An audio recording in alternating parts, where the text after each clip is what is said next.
a WHO document that is being proposed to amend a 2005 document. You are supposed to be having a reaction to this already. That the presentation, the name, all of it is supposed to cause you to think that this is boring, this is remote, this probably doesn't have a meaning because the ability of the WHO to do things that actually result in some important distinction in what I do and don't have to do at home is it's pretty unlikely. And so anyway, you're supposed to decide that you don't have the bandwidth for this because it's probably somebody else's job. You don't have the expertise. It's not interesting, and there's too much going on. And that is masking what I would argue is one of the two most important things taking place in the world at this moment. One of them obviously on everybody's mind, which is the crisis in the Middle East and what implication it has for the globe, frankly. But the other one is this. And if that surprises you, that's something you may not have even heard about, or if you've heard about it, you've already put it aside because it doesn't sound important, then you got another thing coming. Because what's actually here is spectacular in terms of the proposal to planet Earth that it really proposes. If these amendments are accepted, which at the moment it looks like they're going to be, we have 6-7 months before the vote actually happens in May of 2024, I believe. The timeline having been radically shortened, that's Yes. one of the messages in this speech, is that the timeline went from 24 months to 12 months, and we're already a couple months into that. Well, if you cared about not having this happen, you would have found the document in the basement below the stairs that are broken with the light off and the rats and the pit of vipers and such. Yeah, your reference to the Hitchhiker's Guide, is well taken. At 9:28 in the video from John Campbell, Cruz, the lawyer, says again in September at the EU Parliament meeting, without open debate, without the possibility of having different opinions, different hypotheses, different methods, there will be no science. There will be ultimately no democracy, and there will be no legal court proceedings and no justice. He is not speaking narrowly. He is speaking as broadly as he could possibly speak. He is speaking about no science, no democracy, no legal court proceedings, no justice in the world if these amendments to this 2005 WHO document are accepted. Now, I would advise people to think about that claim and imagine what would have to be true in this document for that claim not to be a preposterous exaggeration. That's the key. Yes. Further, he says, quote, "We will not be asked, we have not been informed, and there will be a process of automatic enactment of the international health regulation. This is about as severe a violation of the principle of informed consent as possible. This principle doesn't exist only on the individual level, it exists also for democracies as a whole. The self-determination of the people is one of the founding principles of the United Nations in Article 1 of the Founding Charter of 1946. And finally, one more short quote from, again, this is the lawyer, Philip Cruz, speaking at the September 2023 EU Parliament meeting in Strasbourg, quote, "It will be the WHO that determines under which legal status we have to live. That means that the power will not be any more in the hands of the people. Therefore, these regulations have to be stopped immediately." And we haven't walked through yet what they may include, but we're going to do a bit of that here. Health products include medicines, vaccines, medical devices, diagnostics, assistive products, cell and gene-based therapies, and other health technologies, but not limited to this course. And although we don't have all of the text here, the standing recommendation, as originally reflected in the 2005 document, means non-binding advice issued by the WHO for specific ongoing public health risks. And the temporary recommendation means non-binding advice issued by the WHO pursuant to Article 15, et cetera, et cetera. But in the proposed amendment, the word non-binding is deleted. So the WHO would add specificity around what health products include, cell and gene-based therapies, vaccines, etc., and render their advice binding. Because if it's not non-binding, it's binding. So let me just fill that in English, right? Because they're obviously, okay, so they want to delete a couple words, non-binding. That means binding. Okay, binding what? Binding recommendation. A binding recommendation for what? Well, there are two things on the list that you ought to be paying attention to. One, I mean, you ought to pay attention to them all, but in particular, vaccines and gene therapies.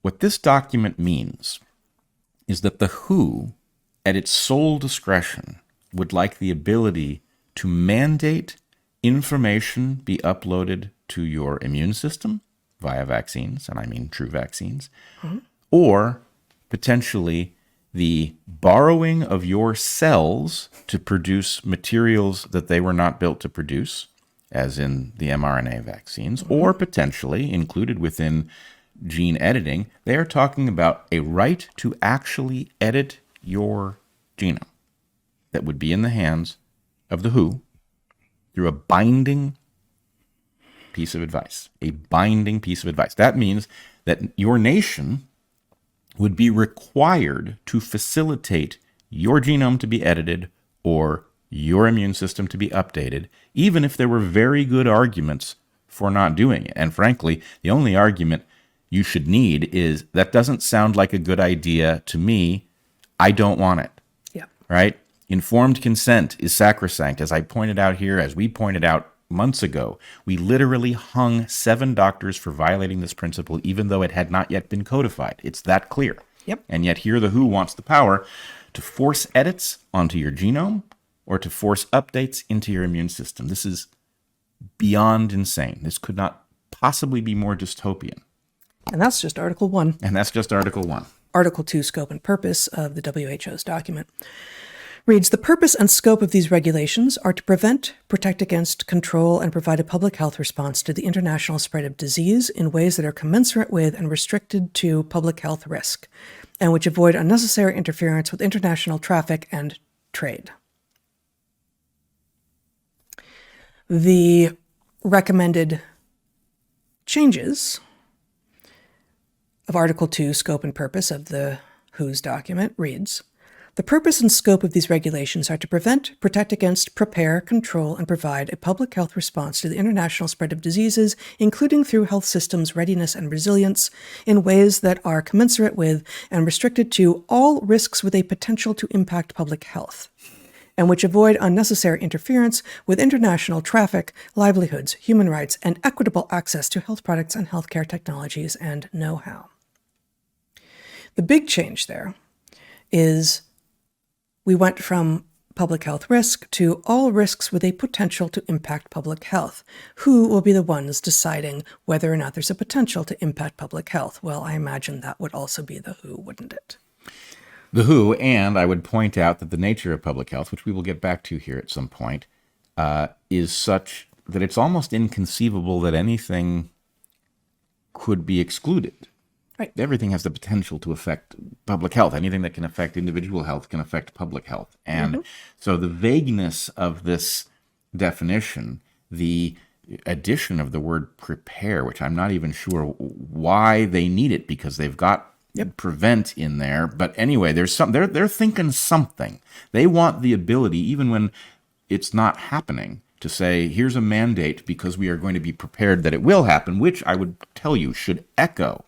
You should now think of that paragraph that these gain-of-function maniacs always use to justify their work about the fact that increased human contact with nature is meaning that the likelihood of a zoonotic disease leaping out of nature and causing a major human pandemic is blah, blah, blah, blah, blah. Therefore, we must get ahead of this thing by studying the X, Y, and Z in the laboratory and enhancing the pathogenicity of these things so that we know what to do if they ever become really pathogenic, right? That bullshit paragraph that they use to, to hoodwink people or to excuse themselves or whatever it is that they do fits exactly with this justification. The point is, we better, maybe they want to mandate some genetic edits now for a pandemic that it isn't, but that they can talk themselves into imagining could happen.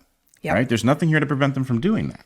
No, there is nothing here to prevent them from doing that. And I actually wanted to point out that the very first paragraph of this document, which I just scrolled by, I didn't even show you guys, specifies that what this document is an article by article compilation of the proposed amendments as authorized by the submitting member states in the 6 official languages without attribution of the proposals to the member states proposing them. So we have a number of changes to this document, which has been effectively, again, I don't know if ratified is the right word, but I'll use it here, by the WHO in 2005. A number of member states have proposed everything from banal to insidious changes, and we can't see who made what suggestions. So we have no idea what is actually moving behind the scenes. We know what we've got in front of us, but we don't know, it would be very useful to know if all of the proposed changes of a type were coming out of a particular country, for instance. Actually, it's a great point, and I think this eluded me entirely. But the idea that one of the evergreen portions of our failure globally involves things driving things that are supposed to be controlling them. That regulatory capture always looks like this, where the regulator is doing the bidding of the regulated. And because everything is labeled in some way, it's misleading. You can't tell that the FDA is downstream of Pfizer, for example. Right. And in this case, the point is, okay, so maybe some state is actually staging a coup on other states through the WHO. The WHO is going to carve this thing out, and it sounds like the WHO is this rogue agency, but the point is maybe, the WHO belongs to somebody, and this is state A capturing the right to manipulate the citizens of state B via the WHO, right? In the same way, we see with these global financial organizations that manipulate through loans and debt. Right. And anonymity can be a important, indeed necessary tool when it comes to things like whistleblowing. But transparency in a document like this would seem to be far more important. And even if you don't want to have it in this document, there should be a parallel document wherein we, the people, can see who it is has proposed the various changes. Yeah, it's really even hard to construct a valid argument. It's not like it's easier to read. I mean, you don't want to be bothered with those things, Brett. Yes, I do, like immediately. But it's really, honestly, I struggle to find an argument for anonymity in this context that isn't laughable on its face. The implementation of these regulations shall be with full respect for the dignity, human rights, and fundamental freedoms of persons. Now, it is being proposed that it shall read, the implementation of these regulations shall be based on the principles of equity, inclusivity, coherence, and in accordance with their common but differentiated responsibilities of the state's parties, taking into consideration their social economic development, yada, yada, yada. New Article 3.5, the state party shall implement these regulations on the basis of, once again, equity, solidarity, as well as and in accordance with their common but differentiated responsibilities, respective level of development of the state parties. Equity, inclusivity, coherence, I don't know how they define that, solidarity, they use the word solidarity. So, and we will see the very last article that I will point us to after we go through some number of the rest of these, we will see how their focus on equity will manifest. One of the ways that they are actually admitting that it will manifest. Utterly extraordinary that, and this was again a point that John Campbell made in his video, that anyone would look at a document that says that the implementation of regulations shall be with full respect for the dignity, human rights, and fundamental freedoms of persons, and take out that phrase and replace it with something that is understood by all, whether or not they think it's awesome or the opposite, to be reflective of a new social movement, of an ideology that is, it has its own acronym, right? That diversity, equity, and inclusion is a new thing. Whereas dignity, human rights, and fundamental freedoms of persons, this is ancient, and this is necessary. And who would have us get rid of it? Inalienable is the thing, and yet they are alienating it from us. Yes. So I see a couple things there. One, I find it insane that diversity, equity, and inclusion would rear its ugly head in this place. I guess I can't be terribly surprised because everything awful is going to be included here. But I also see the game theory. And it's terrifying, right? Because if you think about what it is, let's go back to the days in which those of us who refused the shots were being witch hunted, being accused of actually grandma killing and all of this. And also cryptically getting those shots, because obviously everyone's smart did. Because, of course, yeah. Whatever that witch hunting phase was, the underlying argument that these people were making, which is one that we have to confront, there's a component of it that's true, but the extrapolation is dead wrong. The component of it that's true is that in an epidemiological context, the individual who opts out of the shot, if you're one individual and you opt out of a shot that actually works, you get the benefit of everybody else having taken the risk of the shot, and you don't take the risk, and you get the benefit of the immunity because the population is immune. So let's just take that as an abstract hypothetical. Using this argument, they can override informed consent directly, because the idea is you don't have the right to opt out because other people from disadvantaged groups or whatever it is opted in. So we are going to force you to take a risk that actually is not matched with any benefit that you might personally get, because you're obligated to roll the dice. You're obligated to play this game of roulette with the others, right? And that is the most obscene abuse of the idea of equity, but yet they're setting us up for it. It's clear that that is available to them as an argument, and that the argument, if you say, no, I don't want that shot, it's not good for me, this is a disease I'm not in danger of, and that shot is not nearly well enough, understand, the point is, guess what? Those things are all irrelevant because everybody else picked up the gun and pointed at themselves and pulled the trigger. Your turn. Yes. Right? Yes. And I'm sorry, no. Yes. Yes, no. Yes, no. Kind of the era, isn't it? Yeah. Yeah, it is. It's very California. Yeah, no. Yeah, no. Okay, Article 5 is devoted to surveillance, which it always was, I guess. But even just the title of it. So those of you who are multitasking, A, multitasking is impossible. Please be careful. And B, yes, that's what I said. Pay attention, okay? Surveillance. What the hell is surveillance doing in a document about public health? Strengthen the central role of national health authorities in management and coordination with political, intersectoral, interministerial, and multi-level authorities for timely and coordinated surveillance and response in accordance with the international health risk indicated by the IHR, thereby consolidating the central role of national health authorities in multi-level management and coordination. What could go wrong? Yeah, they're commandeering control of your nation's public health apparatus.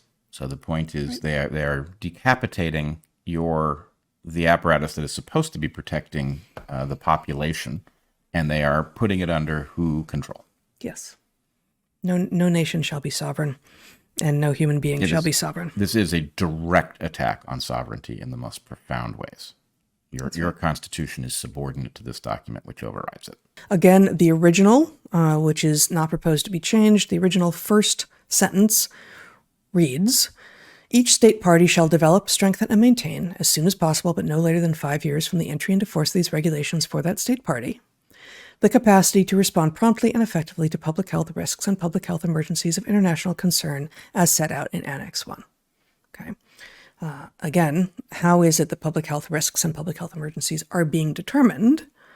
It is not any longer entirely by the states. It is by the WHO. And here we have one of the changes, one of the many, many changes to Article 13 as described in this document.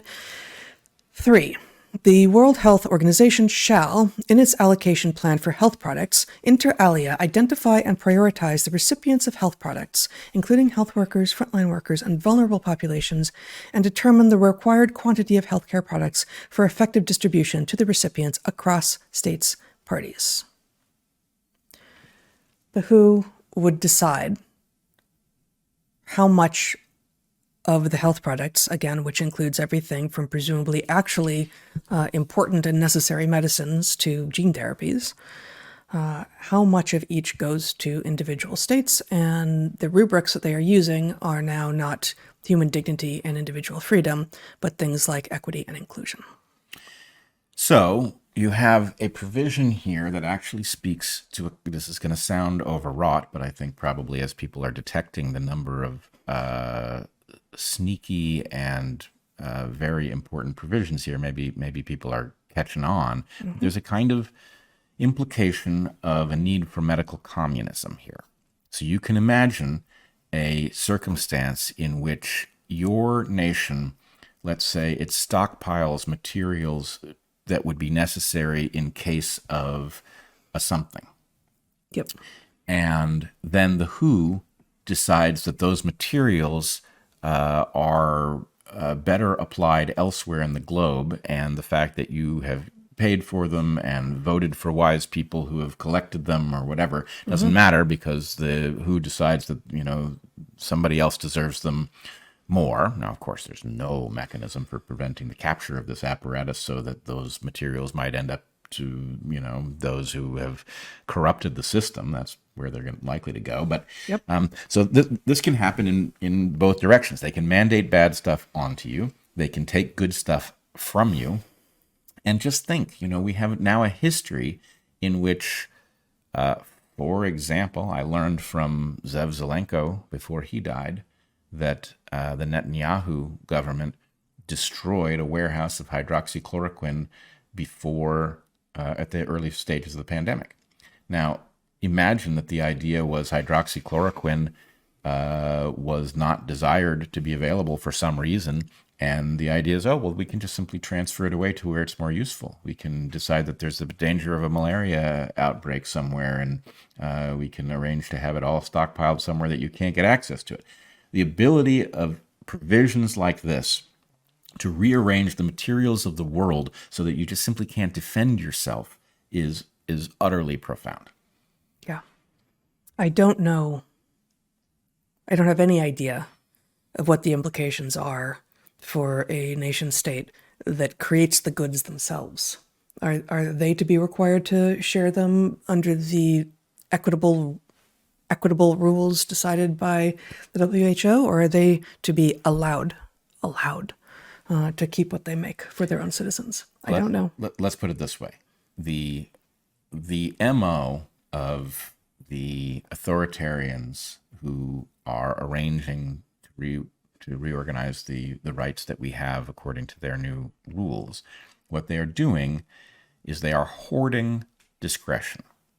They are carving out provisions that allow them to dictate anything at any moment. And the basic point is they would like every liberty, and they would like you to have none. And what they will do is they will then give you as a privilege what was once your right, so you won't detect that this is happening. Life will go on like normal until they need something. And then the point is, but you signed up for this WHO treaty. No, I didn't. Yes, you did. You did, because your nation did. Agreed to it. Really? And they most did? People, sorry. Why didn't I hear about it? And the answer is you didn't hear about it because it was too boring for anybody to report, and that it was designed to be too boring for anybody to report. And so you just didn't know. But yeah, you did sign up for this. This is actually your representatives let this happen.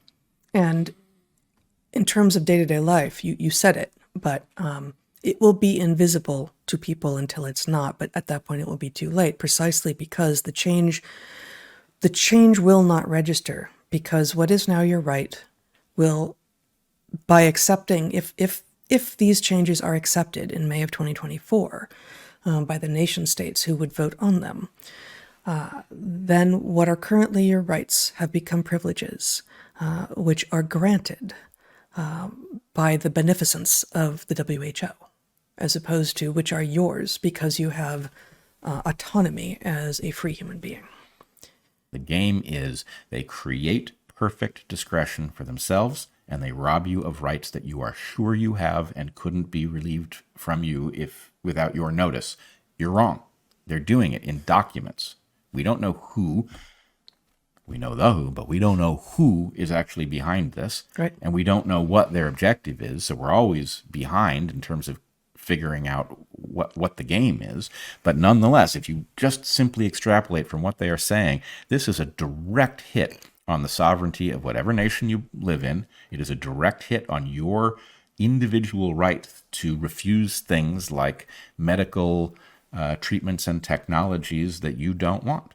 A right that, we had a hanging offense. And now the point is that right is going to be quietly relieved from you And the reason that you're not going to know is that this is being done in such a boring process that nobody, even people who would in principle be interested in talking about it, aren't going to, because it's just too much. And I guess the final thing I would say is the real public health emergency is this treaty change, right?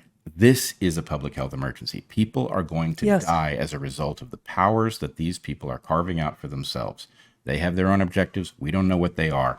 But from the point of view of the public health, this document is the public health emergency, and we should treat it as such.